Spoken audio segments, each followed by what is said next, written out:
अच्छा, आप प्रोग्राम शुरू होने से पहले एक बात करनी थी, कल जो बदमज़गी हुई है, तो अगर आप इजाज़त दें तो मैं, क्योंकि बदमज़गी ऑनलाइन हुई थी, लाइव हुई थी, तो मैं उस पर मुख्तसर सी बात करना चाहता हूँ कि देखिए, मैं अपने व्यूज़ में बहुत क्लियर हूँ और मैं सिविलियन सुप्रीमेसी का कायल हूँ। मैं आइन और जमहूरियत पे यकीन रखता हूँ और मैं दूसरों की राय की कदर करता हूँ, एहतराम करता हूँ।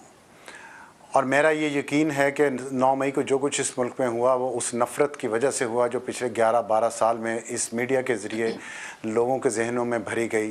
चोर, डाकू, करप्ट, गद्दार, घटिया, कुत्ते की तरह हड्डियां बमोड़ने वाले, तलवे चाटने वाले, ये सब अल्फाज इस टीवी चैनल्स के ज़रिए लोगों के जहनों में उतारे गए और एक नस्ल पूरी परवान चढ़ाएगी जिसका गुस्सा 9 मई को निकला और वो बनाने वालों के ऊपर ही निकला, जिसकी गवाही इमरान रियाज जो आज भी गायब हैं, एंकर पर्सन, और डॉक्टर मईद पीरज़ादा जो अमेरिका फ़रार हो चुके हैं, उन्होंने ख़ुद पब्लिकली दी कि हमें इन जर्नैलों ने बुला के हमें कहा कि ये करप्ट कहो, इनको गद्दार कहो, इनको चोर कहो, इनको डाकू कहो। जब ये सब कुछ मैं सुनता हूँ तो और तारीख़ का एक हिस्सा लोगों को दिखाया जाता है, तो फिर मेरी ये ईमानदारी का और मेरे प्रोफेशनलिज्म का और मेरे ईमान का तकाजा है कि मैं लोगों को, बच्चों को ये बताऊं कि इस मुल्क में करप्ट तो हैं सियासतदान, लेकिन सिर्फ सियासतदान ही करप्ट नहीं है, जजेस भी करप्ट हैं, जर्नैल भी करप्ट हैं और मीडिया पर्सन्स भी करप्ट हैं। और अगर मेरी बातें अच्छी नहीं लगती तो आप मुझे वैसे कह दीजिएगा कि मैं प्रोग्राम में ना आऊँ, लेकिन किसी प्रोड्यूसर का, MCR का या PCR का ये हक़ नहीं है कि मेरा माइक बंद करे। और उस वक्त जब हसन निसार साहब ने मुझे मुखातिब करके कहा कि अबसार तुम सियासतदानों को अबसार साहब, मेरा ख्याल से बिल्कुल ऐसा कुछ भी नहीं है जो बात आप कह रहे हैं, पॉइंट ऑफ व्यू बिल्कुल जाता है। आप एक रिस्पेक्टेड पॉइंट ऑफ व्यू रखते हैं, फैक्ट्स होते हैं, हम सब कुछ लेके जाते हैं। कभी इस पर नहीं हुआ कि किसी पॉइंट ऑफ व्यू को हम रोकें, बल्कि जरूरत से ज्यादा टाइम मैं खुद अगला सवाल करके उस पॉइंट ऑफ व्यू को लेती हूँ और आप भी बहुत अच्छे से जानते हैं। आपको मैंने ब्लेम नहीं किया, मैंने आपको ब्लेम नहीं किया सर। मैं वही कहना चाह रही हूँ कि वो कल मैं नहीं थी, मुझे जो बिल्कुल मैं फैक्चुअली अफसार साहब आपको ये बात बता रही हूँ कि कनेक्शन जो था, हमारे पास एक IFB होता है जो पैनल से कनेक्टेड होता है, इसार साहब भी यहाँ मौजूद थे, इन्होंने भी यही मुझे बताया है, वो कनेक्शन नहीं था। मेरा ख्याल से जो गुजर गया, लाइव का हमारा मीडियम ऐसा है कि टाइम कम होता है, गुफ्तगू ज्यादा करनी होती है, तो मेहरबानी करें सर पॉइंट पर आ जाए कि ऑप्टिक्स इतना ज्यादा प्रायोरिटी रहती है। कोई मसला नहीं है, टाइम कम दे, कोई मसला नहीं है, लेकिन एक खास पॉइंट ऑफ व्यू को ना जाने देना, मैं उसका हिस्सा नहीं बनना चाहता। अगर मीडिया ने नफरत फैलानी है इस मुल्क में, हर पॉइंट ऑफ व्यू की आजादी है, आपका यहाँ बैठना और हमारे साथ शामिल होना नहीं, नफरत की आजादी नहीं होनी चाहिए। नफरत फैलाना पैमरा के कवानीन की भी खिलाफ वर्जी है, पाकिस्तान के आइन की भी खिलाफ वर्जी है।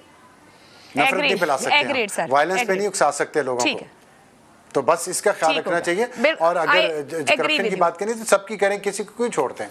अब आपके सवाल की तरफ आता हूँ। देखिए, अभी जो आपने सवाल किया इसमें 35 साल का आपने जिक्र किया। मेरी बदकिस्मती है कि मैं ये बात करने लगा हूँ। मैं नून लीग को डिफेंड नहीं करना चाहता, ना मेरा दिल करता है, लेकिन 35 साल में से अब 10 साल परवेज़ मुशर्रफ के निकाल दें, 5 साल उस्मान बुज़दार परवेज़ इलाही के निकाल दें, और पिछले 5 महीने से मोहसिन नकवी हैं वज़ीर आला इस मुल्क के, उससे पहले मंजूर वटू, आरिफ नकई तकरीबन 4-5 साल मिल के वो भी हुकूमत कर सके हैं। तो इस 35 में से वो सूबे की बात होगी, मैंने सिर्फ लाहौर शहर की बात की है। तमाम सियासी जमातें या जो भी हुक्मरान आए हैं सूबे के या लाहौर के, वो इसके कसूरवार हैं। और उसकी वजह यह है कि हमारे यहाँ अर्बन डेवलपमेंट का कोई कॉन्सेप्ट ही नहीं है। शहर जो है वो बेतुके बढ़ रहे हैं। इस्लामाबाद देखे बड़ा आपने, ये तो प्लान्ड सिटी था ना, इसमें क्या हाल हो गया है। जी। क्योंकि अर्बन डेवलपमेंट का सब्जेक्ट ही नहीं है, उसका ख्याल ही नहीं है हमारे दिल में। तो जब तक आप अर्बन डेवलपमेंट पे तवज्जो नहीं देंगे, ये मसाइल चलते रहेंगे हर साल और हर सीजन में यही होगा, चाहे कोई भी हुकूमत हो, चाहे कितना भी कोई बंदा आ जाए। जब तक आप अर्बन डेवलपमेंट एक प्लान के तहत ज़राई ज़मीनों पे कब्जे करके अगर आपने हाउसिंग सोसाइटी बनानी है, दरियाओं के और नालों के ऊपर आपने आबादियां खड़ी कर देनी है, तो फिर कराची भी डूबेगा, लाहौर भी डूबेगा, इस्लामाबाद भी डूबेगा।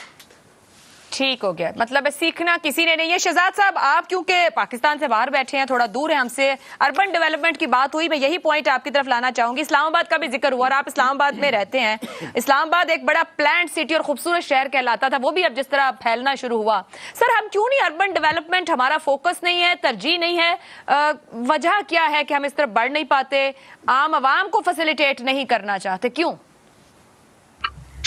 आयशा, शुक्र करें आपने बिलावल भुट्टो से ये सवाल नहीं पूछा, वरना उनका जवाब तो बड़ा सादा और सीधा है तो वो उसका जवाब हमें पता है। बिलावल भुट्टो साहब क्या कहते हैं, जब बारिश बहुत ज़्यादा हो जाती है तो क्या होता है सूरत में। लेकिन उसके साथ साथ फिर वो मेरे ख्याल में आपको उस बात पे भी ले जाते हैं कि क्लाइमेट चेंज के जो मसाइल हैं वो दुनिया को किस तरीके से अफेक्ट कर रहे हैं, और क्लाइमेट चेंज पाकिस्तान को किस तरीके से असरअंदाज हो रहा है पाकिस्तान पे, और क्लाइमेट चेंज किसके काबू में है और किसके काबू में नहीं है।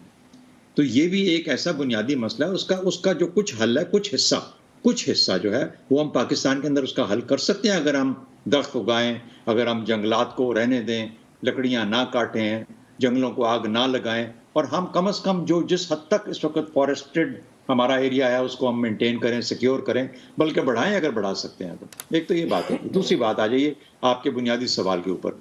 एक अफसार ने जिक्र किया जिसमें कि जिस तरीके से शहर बेहंगम तौर पर और अनकंट्रोल्ड बड़े हैं और कोई बगैर डेवलपमेंट के बड़े हैं, वो कराची हो, वो लाहौर हो, वो रावलपिंडी हो या कोई और शहर हो, उसका यही हाल होगा।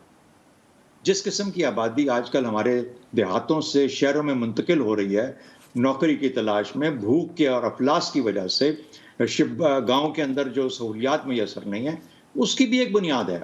और वो किसने प्लान करना था? आपको पता है रूरल डेवलपमेंट अथॉरिटी पंजाब का एक बहुत इंपॉर्टेंट हिस्सा है। आप लाहौर की बात करें, इसलिए हर प्रोविंस में हिस्सा है, उसका दफ्तर मौजूद है। क्या करते हैं? कौन सी रूरल डेवलपमेंट हुई है? हाँ, खुद से अपने शहर, मिसाल के तौर पर मोटरसाइकिल आ गए, टेलीविजन आ गए, एक दो ने किसी ने एसी लगा लिया गांव के अंदर। इसका ये मतलब नहीं कि वो शहर बन गए, लेकिन बहुत कुछ करने की जरूरत थी।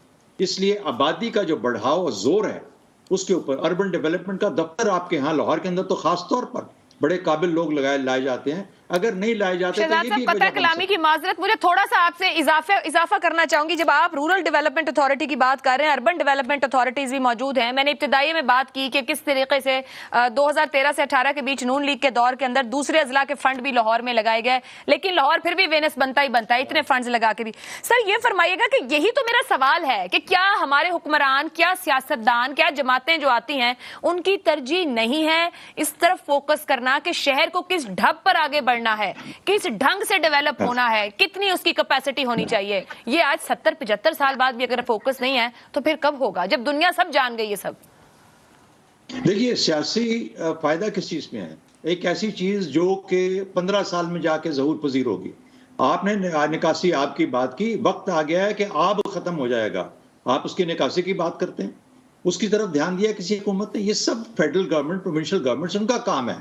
ये इन सियासतदानों का काम है जो बैठते हैं फेडरेशन के अंदर और आके सूबों के अंदर और चीफ मिनिस्टर बनते हैं और प्राइम मिनिस्टर्स बनते हैं और वज़रा बनते हैं। किसने इसके ऊपर ध्यान दिया? पानी को किस तरीके से काबू किया जाएगा, कैसे मैनेज किया जाएगा, कैसे प्रिजर्व किया जाएगा? जो जाया हो रहा है पानी, रावी का दरिया जो था वो गंदा नाला बन चुका है, हम सब जानते हैं। आप तो लाहौर में रहते हैं आप लोग। और कहने का मतलब ये हुआ कि जहां पर इस किस्म की जिस हुकूमत के अंदर, जिस गवर्नेंस के अंदर इन चीजों की अहमियत नहीं है, तालीम को ले लीजिए, सेहत को ले लीजिए, ये वो चीजें जो कि प्रोविंसेस के दायरा कार में आती हैं, सूबों के दायरा कार में आती हैं, ये फिर भी मुंह खोले फेडरेशन सेंटर की तरफ देख रहे होते हैं, अपने वसाइल को जनरेट नहीं करते, अपने वसाइल को मैनेज नहीं करते, और फिर उनको इस्तेमाल करना किस तरीके से? तो चूंकि यहाँ पे 5 साल का दौर होता है, 5 साल का टेन्योर है, 5 साल में कितना बन सकता है, कितना बनाना है, किसको कितना फायदा पहुंचाना है, उसके अलावा कोई नहीं सोचता। हम डूबे जा रहे हैं अपने करतूतों और अपने अमलों के ऊपर। उस पे गौर करने की जरूरत है, वरना दफ्तर तो सारे मौजूद हैं और वसाइल भी जनरेट हो